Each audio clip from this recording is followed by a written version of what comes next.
काम हो गया क्या? मुझे 3 बजे का वादा किया तो तुमने, मुझे उसे भी जवाब देना है।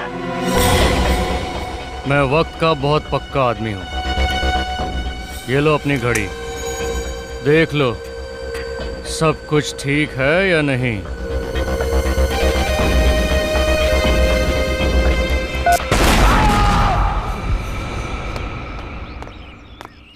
अरे भैया संभाल के, धीरे धीरे। देखो इसमें मेरी बहुत महंगी क्रॉकरी है, पढ़ो। ग्लास हैंडल विथ केयर, संभाल के लेके जाओ। चिंता मत कीजिए मैडम जी, कुछ नहीं टूटेगा। अरे चिंता कैसे ना करूं?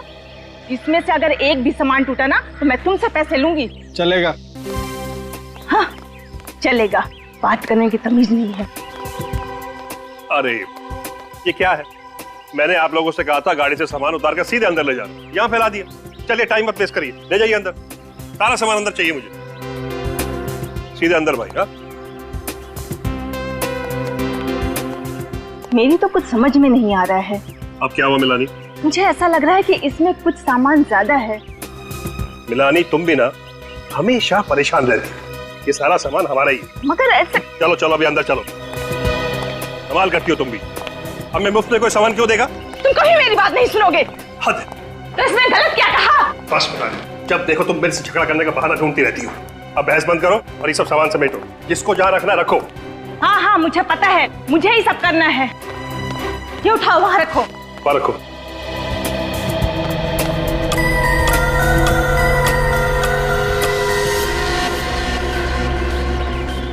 चलो चलो जल्दी लाओ सामान सब।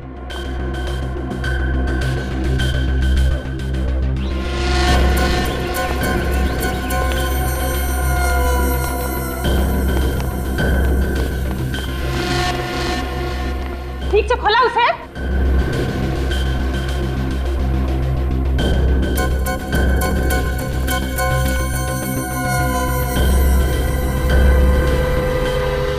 आप? जी मैं आरटीवी टेलीफोन एक्सचेंज से आया हूँ, आपके यहाँ ये टेलीफोन लगाना है। अच्छा। आई कार्ड है आपके पास? हाँ जी।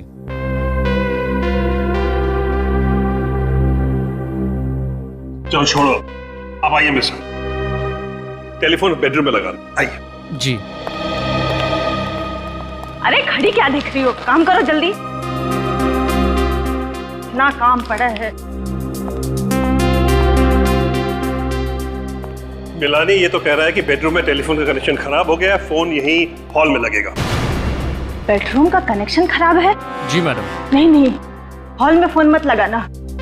जब भी फोन बजेगा मुझे ही उठाना पड़ेगा। बेडरूम का कनेक्शन आज ही ठीक कर दो। माफ कीजिएगा मैडम, आज तो हो नहीं पाएगा। आपके घर के अलावा मुझे 2 और घरों में जाना है। अरे छोड़ो ना, तुम बिल्कुल फिक्र मत, फोन यहीं लग जाने दो। जब भी घंटी बजेगी मैं खुद आके उठाऊंगा। बस तुम उठाओगे? सुस्ती के पहाड़। ज़बान संभाल के बात करो मिलानी, जो मुंह में पक देती हो। जो तुम्हारे दिल में आए करो। हाँ। अरे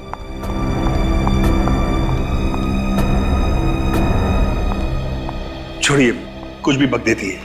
आप प्लीज अपना काम कीजिए।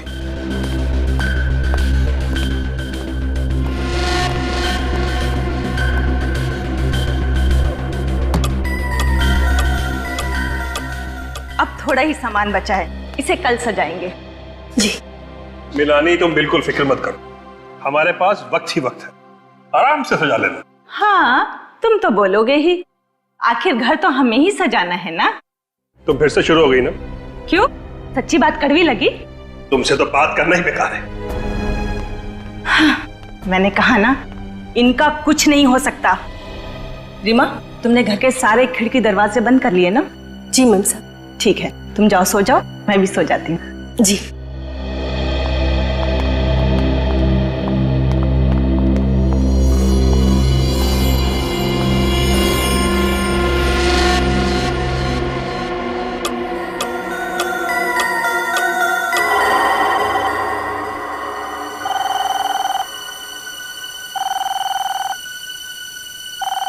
फोन की घंटी।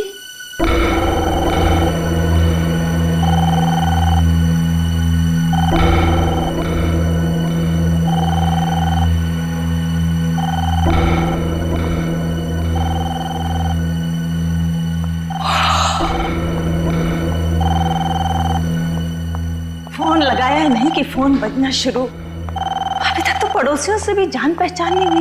इतनी रात को किसका फोन हो सकता है? हेलो मिलानी, मिलानी ये क्या हो गया? सब खत्म हो गया। मिलानी, काश मैं गया होता वो फोन उठाने तो ये सब कुछ नहीं होता। मिलानी, तुम जैसी भी थी मेरी पत्नी थी। मिलानी, तुम मेरी पत्नी थी। कैसे हुए इसे? कुछ नहीं पता साहब। मैं और मिलानी बेडरूम में सो रहे थे, फिर अचानक फोन की घंटी बजी।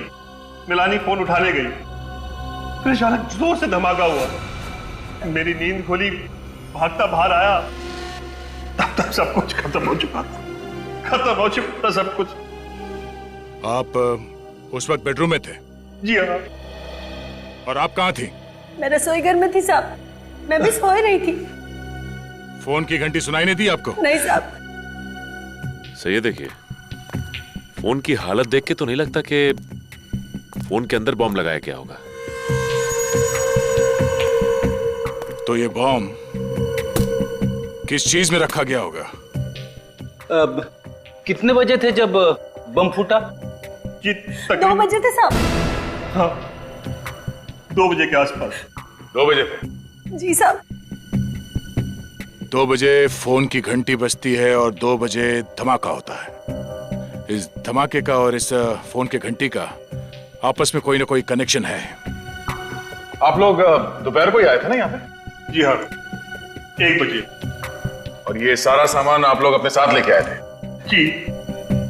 अच्छा, आप लोगों को अपने सामान में कुछ अजीब लगा? कोई सामान जो आप लोगों का नहीं हो? साहब मुझे तो सब कुछ ठीक लग रहा था, लेकिन मिलानी बार बार एक बात बोल रही थी, सामान कुछ ज्यादा है, सामान कुछ ज्यादा है। सामान ज्यादा है? अच्छा ये बताइए कि पूरे दिन में कुछ भी ऐसा हुआ जो आपको अजीब सा लगा? अजीब? वो टेलीफोन वाला आदमी साहब। हाँ, वो टेलीफोन वाला आया था कनेक्शन के लिए। पहले वो बेडरूम में गया, उसने बोला वहां पॉइंट खराब है, फिर आके उसने यहाँ उसने कनेक्ट किया। पॉइंट खराब है? बेडरूम उस तरफ है? हाँ। अच्छा, ये टेलीफोन वाला कितने बजे आया था? हमारे आने के कुछ टाइम बाद ही आया था। मतलब आप लोग यहाँ पे पहुंचे और उसी वक्त तो टेलीफोन वाला भी आया? जी। कमाल है। वही तो मैं भी सोच रहा हूँ सर। लेकिन उसे तो आपने ही बुलाया ना? नहीं, हमने नहीं बुलाया उसे। फिर आपने उसे घर में घुसने क्यों दिया? हमें लगा शायद हमारे एजेंट ने उसे भेजा होगा। नाम क्या था इस टेलीफोन वाले का? नाम? सर, टेलीफोन वाले ने झूठ बोला था सर। बेडरूम का कनेक्शन एकदम ठीक ठाक है। ओह, मतलब वो टेलीफोन वाला यहाँ बॉम्ब रखने के लिए आया था? हाँ सर, और ये सारी की सारी साजिश पहले से ही रची गई थी। 2 चीजों का पता करना होगा। एक तो ये बॉम्ब किस चीज में रखा गया था, और दूसरा वो फोन कॉल किसने किया था। आप जरा अपने एजेंट का नाम और सेल नंबर दीजिए हमें। इस बार हम 3 महीने का किराया एक साथ ही लेंगे। यस, हम लोग सीआईडी से। जी कहिए, क्या मदद कर सकते हैं हम आपकी? रोजविला तुम लोगों ने किराए पर दिया है ना? रोजविला मड़ वाला? हाँ भाई, तुम दोनों ने ही किराए पे दिया था ना वो विला, प्रतीक और मिलानी को। हाँ, हमने ही किराए पे दिया था रोज विला, मगर प्रतीक और मिलानी को नहीं सर। अच्छा, एक मिनट, क्या कहा तुमने? प्रतीक और मिलानी को नहीं? नहीं सर। तुम लोगों ने ही दिया था ना 5 साल के किराए पर वो बंगला, वो रोज विला, प्रतीक और मिलानी को। ये कैसे हो सकता है सर? और कल रात उसी विला में बम फटने के कारण प्रतीक की बीवी मिलानी की मौत हो गई। क्या? ये क्या कह रहे हैं सर आप? सच्चाई यही है। हम पर विश्वास कीजिए सर, हमारे पास सारे रिकॉर्ड्स हैं। रोज विला तो हमने कानपुर में रहने वाले महंत और नताशा को किराए पे दिया था। महंत और नताशा को? हाँ सर। और सर, आप जिस प्रतीक और मिलानी की बात कर रहे हैं ना, उनको तो हमने मालवनी का लाल महल किराए पर दिया था। करण, तुमने क्या गड़बड़ी कर रखी यार? सारे पेपर्स तो तुमने ही बनवाए थे ना? अभी तुम मुझे जवाब दो। सर, मुझसे ही गलती हो गई शायद। दोनों लोग एक ही दिन मुंबई आ रहे थे और दोनों को घर लेने की इतनी जल्दी थी कि बंगलो देखे बगैर डील पक्की कर दी। बकवास मत करो। आजकल के जमाने में कोई प्रॉपर्टी देखे बिना डील करता है क्या? और इस केस में एक नहीं दो लोग, प्रतीक और महंत, बिना घर देखे वहाँ रहने चले जाएंगे। सर उन्होंने कहा कि वो किसी समस्या में उलझे हुए हैं, वो बंगला देखने नहीं आ सकते और अच्छा किराया भी देने के लिए तैयार थे, इसलिए हमने भी ज्यादा सवाल नहीं पूछे। सर इसीलिए कागजात बनाते वक्त मुझसे गलती हो गई और जल्दबाजी में बंगलों की अदला बदली हो गई। जल्दबाजी में बंगलों की अदला बदली हो गई। और वो बॉम्ब, रोज विला में जो बॉम्ब था, उसके बारे में क्या जानते हो? सर उस बम विस्फोट के बारे में हम कुछ नहीं जानते। ये रोज विला का असली मालिक कहाँ है? सर वो बेंगलोर में रहते हैं, वो पार्टी से मिले भी नहीं, उन्होंने पेपर साइन करके भिजवा दिए। ये कैसे समझौता है? बंगलों का मालिक किराएदार की जांच पड़ताल नहीं करता है, किराएदार बंगलो देखे बिना वहाँ रहने चला जाता है, ऐसा कभी होता है क्या? और एक बात बताओ, वो टेलीफोन वाला जो रोज विला में गया था, तुमने ही भेजा था उसे? नहीं सर। तो फिर किसने भेजा? सर रोज विला में तो टेलीफोन का लाइन हमने 15 दिन पहले शुरू कर दिया था, तो हम क्यों भेजेंगे टेलीफोन लाइन वाले को? तुम्हें कुछ नहीं मालूम है, सब पता चल जाएगा। सर ये रोज विला में महंत और नताशा रहने जाने वाले थे, तो इन लोगों से भी पूछताछ कर ही लेते हैं सर। हाँ मिलते हैं महंत और नताशा से, लेकिन अभिजीत पता लगाना पड़ेगा ये टेलीफोन वाला है कौन जो रोज विला में गया था, किस लिए गया था ये रोज विला में टेलीफोन वाला। राकेश ये कुल मिलाकर 50 डिफॉल्टर्स। ये काम करो, इन सब के पास एक आखिरी नोटिस भेजो और उसके बाद इनकी लाइन डिस्कनेक्ट कर देना। ठीक है सर।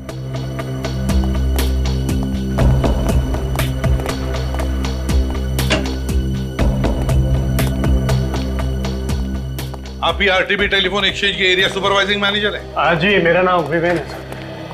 देखिए हम लोग सीआईडी से, रोज विला मड आइलैंड में एक औरत का खून हुआ है और उसी सिलसिले में हम आपके एक कर्मचारी से मिलना चाहते हैं। वो कर्मचारी कल इस रोज विला में गया था एक नया टेलीफोन एक्सचेंज करने के लिए। सर आप किस कर्मचारी की बात कर रहे हैं? उसका नाम तो हमें नहीं मालूम, लेकिन इन्होंने उसकी शक्ल देखी थी। एक मिनट सर। मड आइलैंड के रोज विला में कल किसको नए कनेक्शन के लिए भेजा था? क्या 2 हफ्ते पहले नया कनेक्शन लग चुका है और लाइन चालू है? किसे भेजा था वहां पर? चंदर को। ठीक है उसे अंदर भेजो। विवेन साहब, ये हमें मालूम था कि रोज विला में 2 हफ्ते पहले ही एक नया कनेक्शन हो चुका है और फोन चालू है, इसीलिए हम इस कर्मचारी से, इस चंदर से मिलना चाहते हैं। आपने मुझे बुलाया सर? हाँ चंदर, ये लोग तुमसे मिलना चाहते हैं। साहब ये वो आदमी नहीं है जो कल रोज विला में आया था। ठीक से याद है ना तुम्हें? ये वो आदमी नहीं था? नहीं साहब, ये वो आदमी नहीं था। मैडम ने उसका आईडी भी चेक किया था। ये वो आदमी नहीं है? ये चंदर नहीं है? तो फिर चंदर जी तुम्हारे नाम पर कोई और कैसे गया था रोज विला में नया टेलीफोन कनेक्शन करने के लिए? कैसे गया था कोई और? क्यों? क्या तुमने तुम्हारा आइडेंटिटी कार्ड किसी और को दिया था? दिया था या नहीं? बताओ तुम्हारा आई कार्ड, बताओ बताओ तुम्हारा आई कार्ड। नहीं सर।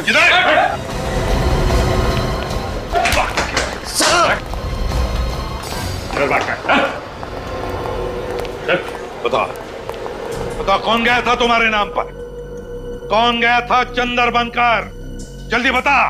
सब मुझे उसका नाम नहीं मालूम साहब। कैसे नहीं मालूम?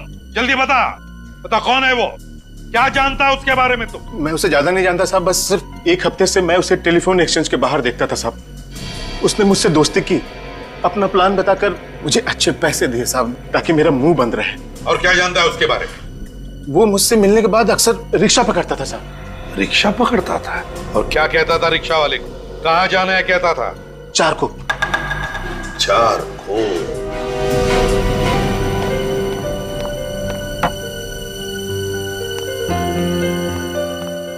साहब जी खाना लगा दिया है, खा लीजिए, ठंडा हो जाएगा। नताशा मैम साहब अभी तक उठी नहीं। अखबार पढ़ते पढ़ते समय का पता ही नहीं चला। और ये नताशा भी ना, उसकी नींद की गोलियां कम करनी पड़ेगी। वैसे भी नताशा मैम साहब ने तो अलार्म लगाया था ना। इस समय कौन है? आप? मंतूर नताशा घर में है, हम लोग सीआईडी से हैं। सीआईडी? हाँ। कहिए, मैं ही महंत हूँ। देखिए, रोज विला में जो वारदात हुई है उसके बारे में पूछताछ करने आए हम लोग। हाँ, अमित ने सब कुछ बताया मुझे उसके बारे में। स्टेट एजेंट अमित ने सब कुछ बताया? जी। फ्रेडी, आप जरा ये फोटो देखिए। इन दोनों में से किसी को जानते हैं आप?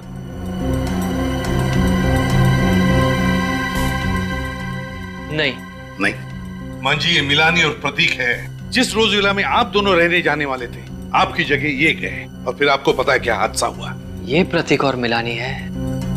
ये सब उस दूसरे एजेंट करण की गलती की वजह से हुआ है। न वो बंगलों की अदला बदली करता और न ही ये सब कुछ होता। लेकिन मांझी, बात अलग है। हमें शक है कि रोज विला के बॉम्ब फटने से मिलानी की जो मौत हो गई, वो बॉम्ब प्रतीक और मिलानी के लिए नहीं बल्कि आप दोनों के लिए था। आप लोगों के लिए। कि हम लोगों के लिए? जी हाँ। लेकिन हमें कौन मारना चाहता है? नताशा कहाँ है? आपकी बीवी कहाँ है नताशा? वो तो सो रही है। गॉड, 2 बज गए और अब तक सो। नताशा! नताशा! नताशा! नताशा! नताशा! नताशा! छोड़ दीजिए मुझे, छोड़ दीजिए मुझे, मुझे मुझे मुझे नताशा के पास जाना है। मांझी, मांझी, थोड़ा आप नताशा के पास नहीं जा सकते। अगर आप गए तो कोई एविडेंस होगा तो नष्ट हो जाएगा। प्लीज, हम आपका दुख समझें। प्लीज सचिन, फ्रेडी, देखो जरा गौर से, अच्छी तरह से देखो क्या मिलता है। नताशा,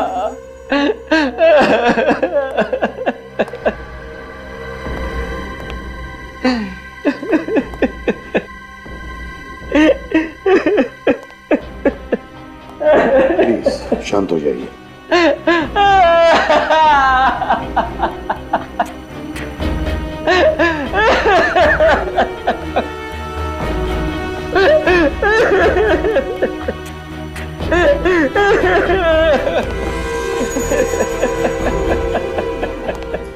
सर, घड़ी के टुकड़े, अलग अलग घड़ियों के। इतने सारे घड़ियों के टुकड़े? मांझी, नताशा के कमरे में इतनी सारी घड़ियां कैसे? नताशा को नींद से उठने में तकलीफ होती थी, इसीलिए उठने के लिए वो 3-3 घड़ियों में अलार्म लगाती थी। 3-3 घड़ियों? तो कहीं बॉम्ब नहीं, घड़ियों में तो नहीं फिट किया गया था। बात बताइए, क्या ये घड़ियां नताशा ने खरीदी थी? जी हाँ। कहाँ से खरीदी थी, आप बता सकते हैं? यही पास ही में एक दुकान है, नीड्स नाम की, वहीं से खरीदी थी। नीड्स? जरूर घड़ियों में कुछ गड़बड़ है। मिल गया। अरे साणुख्य, क्या पता चला, जरा हमें भी तो बता। अरे बॉस, सारा फर्नीचर इतना तहस नहस हो गया है कि मुझे फर्नीचर का एक एक टुकड़ा बहुत अच्छी तरह से चेक करना पड़ा, ये पता लगाने के लिए कि आखिर ये बम बना किस केमिकल से। ये देखो, ये है उस केमिकल का कार्बन चेन। कौन सा केमिकल है ये? सेस्पेक्स टॉक्सिन। सेस्पेक्स टॉक्सिन? हाँ, वैसे तो और भी केमिकल्स मिले मुझे, लेकिन ये सेस्पेक्स टॉक्सिन केमिकल सबसे ज्यादा मात्रा में मिला। अब बॉस, ये सेस्पेक्स टॉक्सिन सबसे ज्यादा इस घड़ी पर मिला है। इतना ही नहीं, इस घड़ी पर मुझे उस बॉम्ब के डेटोनेटर के अंश भी मिले। इस घड़ी के टुकड़ों पर से? इसका मतलब है कि बॉम्ब घड़ी के अंदर फिट किया गया था। सर, कहीं ये घड़ी भी उन सामानों में से तो नहीं जिसे मिनाली ज्यादा सामान कह रही थी? हो सकता है। फ्रेडी, सचिन, काम करो, ये घड़ी के जितने भी टुकड़े हैं इन्हें जोड़ने की कोशिश करो। अब समझ में आ रहा है सर। जैसे इस घड़ी में 2 बजे इस घड़ी के अंदर रखा गया बॉम्ब ट्रिगर हुआ और फट गया। सर, ये कोई इत्तेफाक नहीं है कि रात 2 बजे फोन की घंटी बजती है, मिलानी उस फोन को उठाने के लिए हॉल में आती है और उसी वक्त बॉम्ब फट जाता है। हाँ अभिजीत, एक बहुत बड़ी साजिश है ये। बस पता लगाना चाहिए कि ये फोन किया किसने था, किसने किया था फोन। सर, मुझे तो इस काम वाली बाई पे शक है सर। उस टाइम से कहा था कि ठीक 2 बजे धमाका हुआ था, मगर उसने कोई घड़ी नहीं पहन रखी थी, तो एग्जैक्टली धमाका कितने बजे हुआ उसे कैसे पता? इस काम वाली बाई से फिर से पूछताछ करनी पड़ेगी। लेकिन एक बात तो पक्की है कि ये बॉम्ब घड़ी में ही फिट किया गया था और जैसे ही घड़ी में रात के 2 बजे धमाका हो गया और मिलानी मर गई। एक बात और बॉस, ठीक ऐसा ही घड़ी वाला बॉम्ब सेम कॉम्पोजिशन का मुझे नताशा के घर के सामान में भी मिला है। और सर, इन दोनों बॉम्ब्स में से ये जो कीले, कांच और मेटल के टुकड़े मिले, ये तो किसी भी हार्डवेयर शॉप में से बड़ी आसानी से मिल सकते हैं। मतलब ये बॉम्ब देसी बॉम्ब है, क्रूड बॉम्ब? हाँ, ये क्रूड बॉम्ब ही है और इसे बनाने वाला जरूर कोई नौसिखिया होगा, लेकिन हाँ, उसे इंजीनियरिंग की बड़ी अच्छी जानकारी होगी, क्योंकि इसने घड़ी की सुई को ही बॉम्ब का ट्रिगर बना लिया। इंजीनियरिंग की जानकारी मतलब दोनों बॉम्ब एक ही तरीके से बनाए गए, एक ही तरीके से। पहला बॉम्ब फटा, मिलानी की मौत हो गई और बिल्कुल 24 घंटे के अंदर ही अंदर दूसरा घड़ी का बॉम्ब फटा और नताशा की मौत हो गई। लेकिन एक बात है, ये सब कुछ जो हुआ वो उस करण, उस स्टेट एजेंट की गलती की वजह से, उसकी गलती की वजह से घर की अदला बदली हो गई। मिलानी भूल से रोजविला मतलब नताशा के घर में पहुंच गई और नताशा मिलानी के घर में। इसका मतलब है कि खूनी ने बॉम्ब नताशा के लिए बनाया था, नताशा के लिए, मिलानी के लिए नहीं। और जब उसे पता चला कि नताशा जिंदा है तो ठीक वैसे ही बॉम्ब से उसने नताशा को भी मार दिया। तो ये देखिए, इस घड़ी के इस टुकड़े पे स्टिकर लगा हुआ है, लेकिन कुछ समझ में नहीं आ रहा कि क्या लिखा है इस पे। 1 मिनट में देखूं।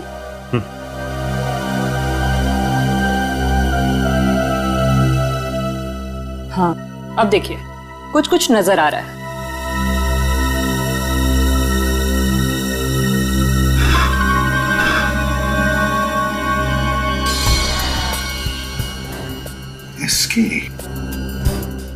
एसके, कैसा नाम है ये? एसके, कहीं ये कोई कंपनी तो नहीं जहां पर एक घड़ी बनी है, या फिर कोई दुकान जहां से ये घड़ी खरीदी गई है? ठीक से साफ सफाई करो। ये देखो कहां पे धब्बे लगे, पोंछो इसे। एक्सक्यूज मी जी, कहिए सर। जरा ये स्टिकर देख, एसके, ये आपकी दुकान का है? एसके, जी हाँ सर।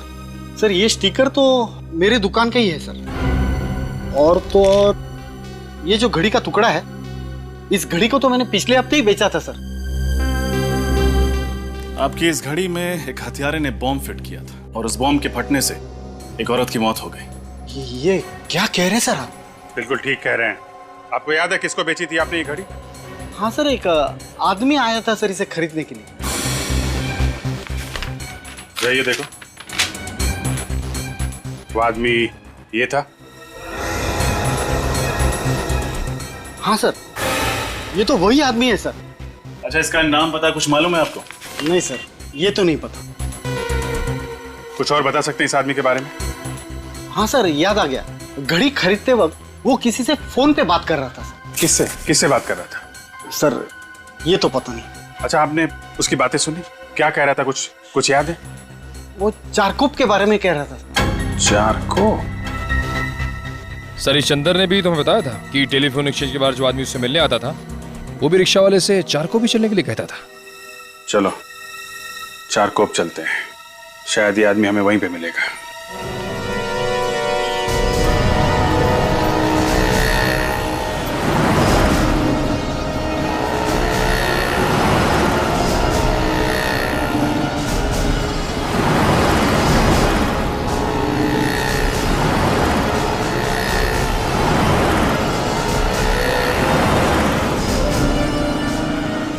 सर, कुछ नहीं पता चला। सर, उधर किसी को कुछ नहीं पता। कमाल है। एक दुकान सामने है, उससे पूछते हैं।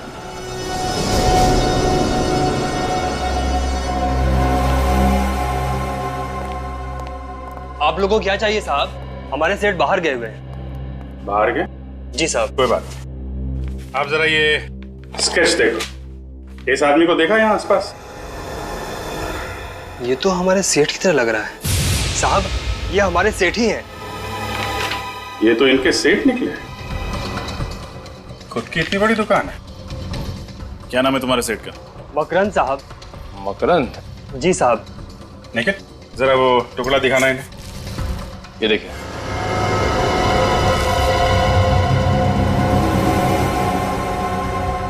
ये आपको कहाँ से मिला?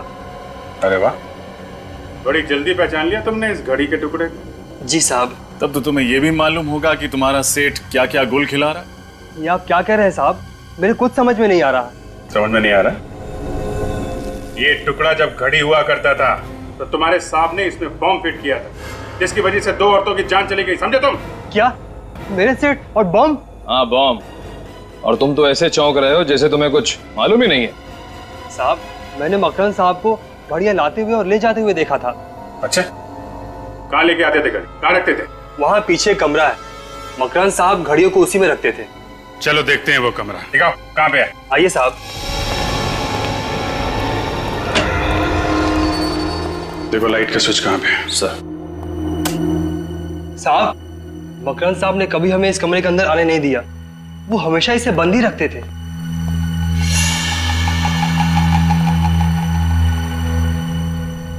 My God.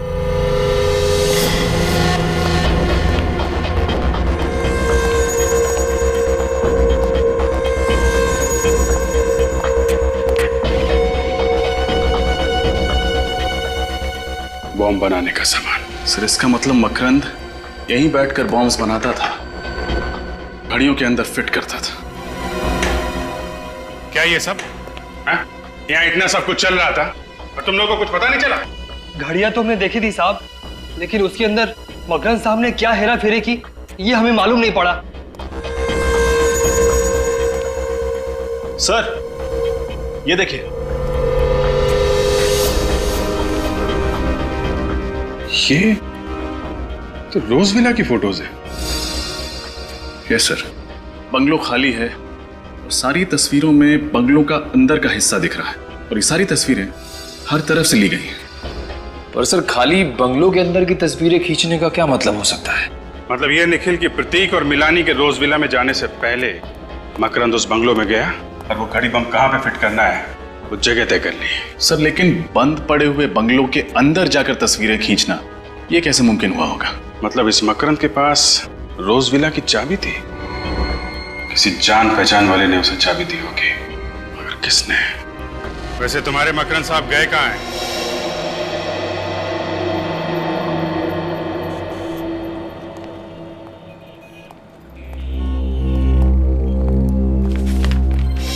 ये आप ही की दुकान का बिल है? जी सर, ये बिल मेरी ही दुकान का है। तो फिर इस पर जो 3 घड़ियां बेची गई है नताशा को, वो किसने बेची? शायद सोहन ने ये घड़ियां बेची थी सर। तो बुलाओ इस सोहन को। वो आज काम पे नहीं आया सर। काम पे नहीं आया? क्यों? देखिए ना, परसों ही उसे काम पे रखा था और कल से गायब है। परसों काम पे रखा, परसों उसने घड़ियां बेची और कल से काम पे नहीं आ रहा है। कमाल है सर। लेकिन सर, जो घड़ियां नताशा जी को उसने बेची थी वो हमारे स्टॉक में थी ही नहीं। क्या मतलब है आपका? वो घड़ियां सर, घड़ियां। मैंने उसे पूछा भी कि वो घड़ियां कहाँ से लाया, तो उसने बताया कि हमारे स्टॉक में ही पड़ी थी। अगर तुम्हारे स्टॉक में नहीं थी तो फिर तुमने माना कैसे है? अब सर, नताशा जी को वो पसंद आ गई थी, माल बिक रहा था, पैसे आ रहे थे, तो मैंने बहस नहीं की। तुम्हारी इस लापरवाही की वजह से क्या हुआ मालूम है? नताशा की मौत हो गई। Sorry sir. सॉरी। अभिजीत, ये सोहन जानता था कि नताशा यहीं पर आएगी, इसी दुकान में, तो 3 घड़ियां खरीदने के लिए। इसलिए इस सोहन ने ये घड़ियां बॉम्ब फिट करवा के बाहर से ले ली और यहाँ ला करके उसे बेच दी। मतलब सब कुछ पहले से ही तय था? हाँ, सब कुछ पहले से ही प्लान था। सोहन का पता है तुम्हारे पास? जी सर, उसने जिस नंबर से मुझे फोन किया था वो नंबर मेरे मोबाइल में होगा। नंबर दो जरा। जी, 03622 91919 919। जी सर, क्या हुआ? ये नंबर तो स्टेट एजेंट करण का है। करण का? हाँ सर, उस दिन जब हम लोग ऑफिस में गए थे तो मैंने उससे नंबर ले लिया था। लगाओ इसे, देखते हैं।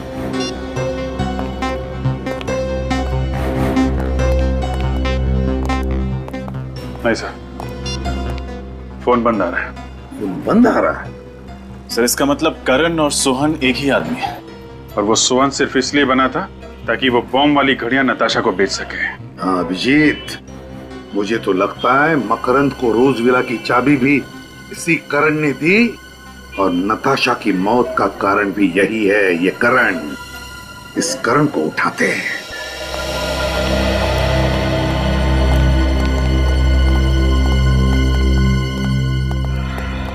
आप लोग? करण कहाँ है? आपको मालूम नहीं सर? क्या मालूम नहीं? करण की आज सुबह ही मौत हो गई। क्या? करण की मौत हो गई आज सुबह? कैसे? एक्सीडेंट, ट्रक ने उसे उड़ा दिया। वो हॉस्पिटल तक भी नहीं पहुंच पाया बेचारा। एक्सीडेंट या खून? क्यों एक्सीडेंट या खून? अभिजीत, मुझे तो यही लगता है ये एक्सीडेंट नहीं खून है। खूनी को पता चल गया कि हम करण को उठाकर उससे सच उगलवा लेंगे, तो उसने उसका खेल ही तमाम कर दिया। अच्छा ये बताओ, ये जो बंगलो आपस में बदले थे, ये गलती सिर्फ करण की थी या फिर? नहीं सर, वो सिर्फ करण की वजह से हुई थी। फिर भी तुम कुछ जानते हो, हमें पता है। क्या जानते हो बताओ जल्दी। देखो घबराओ मत, सच सच बताओ तो तुम्हें कुछ नहीं होगा, कोई कुछ नहीं करेगा तुम्हें। बताओ क्या जानते हो। देखिए सर, वो पिछले 2 दिन से काफी डरा हुआ था। उसके मन में कोई राज था। राज? कैसा राज? वो राज बताने से पहले उसकी मौत हो गई। क्या जानता था ये करण जिसकी वजह से उसकी मौत हो गई? करण के घर की तलाशी लेते हैं सर। सर वो इतना डरा हुआ था कि 2 दिन से ऑफिस में ही सो रहा था। क्या? 2 दिनों से वो ऑफिस में ही सो रहा था? वो घर गया ही नहीं? घर गया ही नहीं। करण 2 दिनों से घर गया ही? ये क्या है अभिजीत? पिछली बार जब हम यहाँ आए थे तब तो ये पेंटिंग नहीं थी, है ना? हाँ सर, ये 2 दिन पहले ही खरीदी है। किसने? करण ने। 2 दिन पहले करण ने ये पेंटिंग खरीदी? 2 दिन पहले? है ना बड़ी अजीब बात। एक आदमी जिसके सिर पर मौत मंडरा रही है, जो 2 दिन से डर के मारे अपने घर नहीं जाता लेकिन ऑफिस में सोता है, वो आदमी 2 दिन पहले ये पेंटिंग खरीदता है। क्यों क्यों खरीदता है ये पेंटिंग? है अच्छी है पेंटिंग, लेकिन है क्या इसमें जो करण ने इसे खरीदी? खोलकर देखे क्या?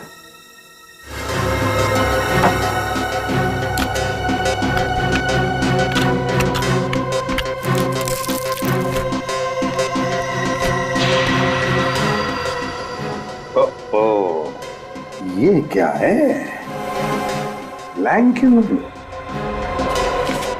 कुछ है इस एनवलप में।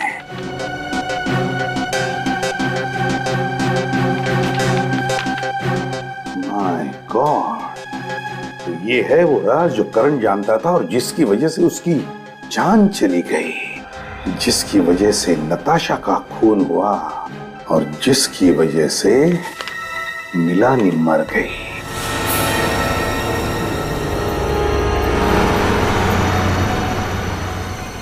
सोलापुर की इतनी सारी बसें निकल गई, लेकिन ये मकरंद अब तक दिखाई नहीं दिया। सर कहीं उसे पता तो नहीं चल गया कि हम लोग आने वाले हैं? देखते हैं, इंतजार करते हैं। और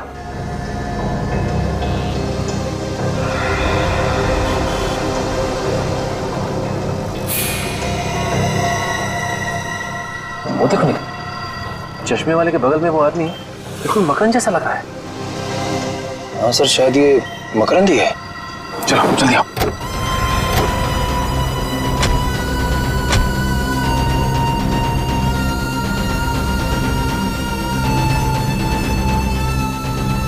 मिस्टर मकरंद। कौन हो तुम लोग और मेरा नाम कैसे जानते हो? मकरंद बाबू, हम लोग सीआईडी से। सीआईडी? अगर आप लोग सीआईडी से हैं तो मैं इसमें क्या कर सकता हूँ? कुछ नहीं, हम ही करेंगे जो करना है। वैसे आपको याद होगा कि नताशा मिला नहीं और घड़ी बॉम्ब। ओह, तो आप लोगों को सब पता चल गया। लेकिन आप लोग मेरा कुछ बिगाड़ नहीं सकते, क्योंकि आप लोगों के पास मेरे खिलाफ कोई सबूत नहीं है। सबूत है मकरंद, सबूत है। करण मरने से पहले तुम्हारी काली करतूतों का चिट्ठा एक कागज पे लिख कर गया था, और वो कागज का टुकड़ा हमारे पास है, सीआईडी के पास। अब चुपचाप अपना जुर्म कबूल कर लो, वरना भागता किधर है?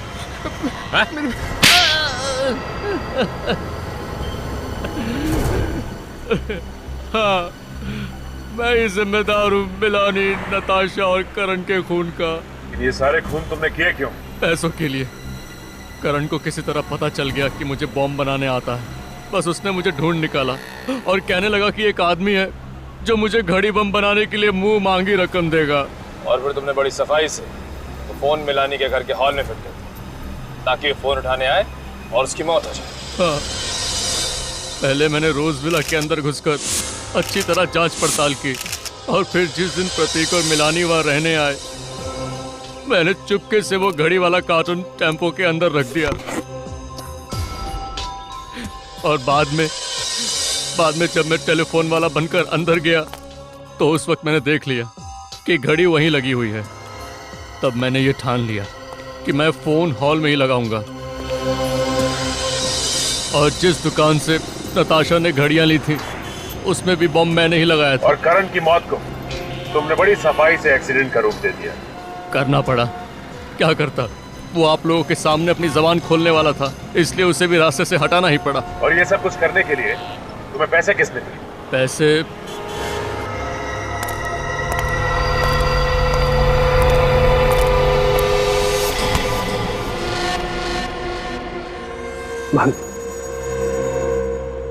सारा प्लान चौपट हो गया है। सीआईडी ने पूरा खेल बिगाड़ कर रख दिया है, लेकिन मैंने अपना वादा पूरा किया। मैंने भी अपना वादा पूरा किया। आज के बाद हम लोग भूल जाएंगे कि हम लोग एक दूसरे को कभी जानते भी थे। चलो, अलविदा। प्रतीक, बैग को हाथ में लगाओ। पीछे हटो, बैग खोलना नहीं, पीछे हटो। संभाल के।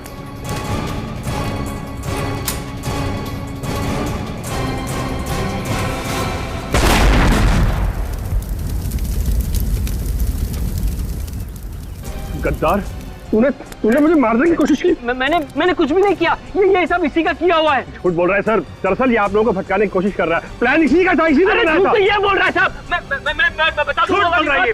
अरे कमाल कर रहा है। मैंने कुछ नहीं किया साहब। मेरा ये झूठ बोल रहा है। इसने क्या किया और क्या नहीं अभी पता चल जाएगा।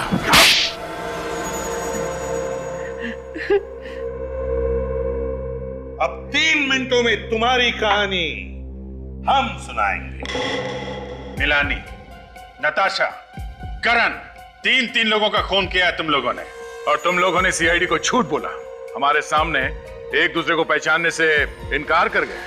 हाँ, मगर तुम लोग 1999 से एक दूसरे को जानते थे। तुम लोगों ने मिलकर एक फैक्ट्री शुरू की और जब धंधे में नुकसान हुआ तो दोनों अलग अलग हो गए। प्रतीक तुम गए दार्जिलिंग और महंत तुम गए कानपुर। क्यों? लेकिन वो फैक्ट्री किसकी होगी इसका कोई नतीजा नहीं निकला। तो प्रतीक जी, आपने सोचा कि क्यों ना महंत जी की मौत हो जाए तो सारी फैक्ट्री आपके नाम। और फिर एक दिन अचानक तुम दोनों दोस्त बन गए और ये गहरी साजिश रची। और ये हमें कैसे पता चला? करण से।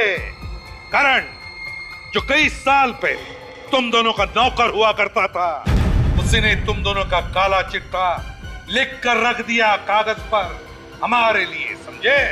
3 मिनट खत्म। अब तुम लोग बोलोगे और हम सुनेंगे। सही कहा आप लोगों ने। ये सब इस प्रतीक का शुरू किया हुआ है। ये हमारी फैक्ट्री की प्रॉपर्टी बेचना चाहता था। हाँ, मिलानी मुझ पर दबाव डाल रही थी क्योंकि हमारा कर्जा सर के ऊपर चढ़ चुका था। बस इसीलिए क्या? इसलिए इसने प्लान बनाया। इसे पता था कि हम लोग मुंबई आ रहे हैं। मुझे और मेरी बीवी नताशा को जान से मारने के लिए मकरंद की मदद से इसने रोज विला बंगलो में बॉम्ब प्लांट किया। मिस्टर प्रतीक, तुम्हें तो मालूम था कि रोज विला में बॉम्ब लगा हुआ है, फिर तुम अपनी पत्नी के साथ वहां रहने क्यों चले गए? सर, मिलानी की रोज की नोक झोंक से मैं परेशान हो चुका था, थक चुका था। वो मुझे डिवोर्स देने को तैयार नहीं थी। इसलिए जब मुझे पता चला कि करण से गलती हो चुकी है तो मैंने सोचा क्यों ना इस मौके का फायदा उठाया जाए और इसी बहाने मिलानी से अपना पीछा भी छुड़ा लिया जाए। और मिस्टर महंत, जब आपको पता चल चुका था कि प्रतीक आप दोनों की जान लेना चाहता है तो आपको सीआईडी के पास आना चाहिए था। आप हमारे पास क्यों नहीं आए? क्योंकि ये भी दूध का धुलावा नहीं है सर। मिलानी के मौत के कुछ घंटों बाद ही इसने मुझे फोन पर धमकी दी और हमारी पुरानी जगह पर मिलने को कहा। कुछ साबित नहीं कर पाओगे मान तुम, इससे कोई फायदा नहीं होने वाला। बिना मेरे फायदे के मैं अपना वक्त बर्बाद नहीं करता प्रतीक, नेवर। तुमने मुझे और मेरी बीवी नताशा को बॉम्ब ब्लास्ट में उड़ाने का बहुत अच्छा प्लान बनाया था, मगर भला हो उस करण का जो उस बॉम्ब ब्लास्ट में तुम्हारी बीवी मिलानी ही मारी गई। सोचो प्रतीक, सोचो, अगर यही बात मैंने सीआईडी को बता दी तो बता क्यों नहीं देते? बिजनेसमैन हूं ना, हर बात में सबसे पहले अपना फायदा सोचता हूं। अच्छा, तो मुझे बचाकर तुम्हें क्या फायदा होने वाला? ना सिर्फ मुझे ही नहीं, तुम्हें भी, हम दोनों को बहुत बड़ा फायदा हो सकता है अगर तुम मेरा छोटा सा प्रस्ताव मान लो तो। कैसा प्रस्ताव? देखो प्रतीक, हम दोनों ने मिलकर पार्टनरशिप में बिजनेस शुरू किया था, ये सोचकर कि करोड़ों कमाएंगे, ऊंचाई तक पहुंचेंगे। आज हम लोग ऊंचाई तक तो पहुंच गए, मगर नीचे करोड़ों का कर्जा है। ये सारी मुसीबतें टल सकती है प्रतीक, अगर तुम मेरी बात मान लो तो। देखो मान, जो कहना है साफ साफ कहो। अब तुमने तो बड़ी आसानी से बॉम्ब ब्लास्ट करके अपनी बीवी मिलानी को मरवा दिया। नहीं, मैं सच कह रहा हूं ना। तुम कहना क्या चाहते हो मान? मैंने जानबूझकर मिलानी को मारा है? अब तुमने जानबूझकर मारा है या खैर छोड़ो इन बातों को, और मेरी एक छोटी सी और आसान सी बात सुनो। देखो, जिस तरह तुमने बॉम्ब ब्लास्ट में अपनी बीवी मिलानी को मारा है ना, ठीक उसी तरह तुम्हें मेरी बीवी नताशा को भी मारने में मेरी मदद करनी होगी। सिंपल। लेकिन इसमें मेरा क्या फायदा है? Yes, I knew it. ये हुई ना एक अच्छे बिजनेसमैन वाली बात। प्रतीक, मेरी बीवी नताशा का 50 करोड़ का इंश्योरेंस है। मेरी बीवी नताशा मर गई, फिर 25 करोड़ मेरे, 25 करोड़ तुम्हारे। तुम अपने रास्ते, मैं अपने रास्ते। और सीआईडी, उनका क्या? सीआईडी यार, सीआईडी को कैसे पता चलेगा? ये राज तो तुम्हारे मेरे बीच में है ना। ठीक है, मुझे मंजूर है। Good, very good. 24 घंटे का टाइम देता हूं, पैसा मेरा, दिमाग तुम्हारा। डन। 24 घंटे।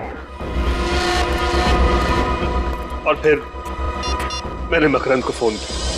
बम बनाना मेरा खुफिया पेशा है। जब मुझे दुगने पैसे का लालच दिया गया तो मैं इनकार न कर सका। प्रतीक, तुम्हारे इस प्लान का मोहरा था करण, मगर तुम दोनों ने उसे ही मार दिया। हाँ, दरअसल महंत और मैं कर्ज में डूबे हुए थे, दोनों को पैसों की सख्त जरूरत थी, और करण, उसको शक हो गया था कि ये हम दोनों की मिलीभगत है। प्रतीक, तुमने अपने फायदे के लिए करण का इस्तेमाल किया, और मान तुमने प्रतीक का। नताशा की मौत के बाद ब्रीफकेस में बॉम्ब रख के तुमने प्रतीक को दिया ताकि ये ऊपर पहुंच जाए, और इंश्योरेंस के 50 करोड़ रुपए तुम अकेले हजम कर जाओ। नहीं सर, इरादा तो ऐसा नहीं था। मैंने प्रतीक से कहा भी कि जब तक सीआईडी का मामला ठंडा नहीं हो जाता, धीरज रख और इंश्योरेंस के पैसे आने का इंतजार कर, मगर इसने मेरी एक नहीं सुनी। अब इसके हिस्से के इंश्योरेंस के 25 करोड़ रुपए मैं अपनी जेब से तो दे नहीं सकता था, इसीलिए। वक्त के साथ खेलने का बड़ा मजा आता है ना तुमको। अब जेल में बैठकर एक एक सेकंड, एक एक मिनट, एक एक घंटा, एक एक दिन गिनते रहना, तब तक फांसी का ऑर्डर आ ही जाएगा। For more updates, subscribe to our channel, click the show links and enjoy watching the videos.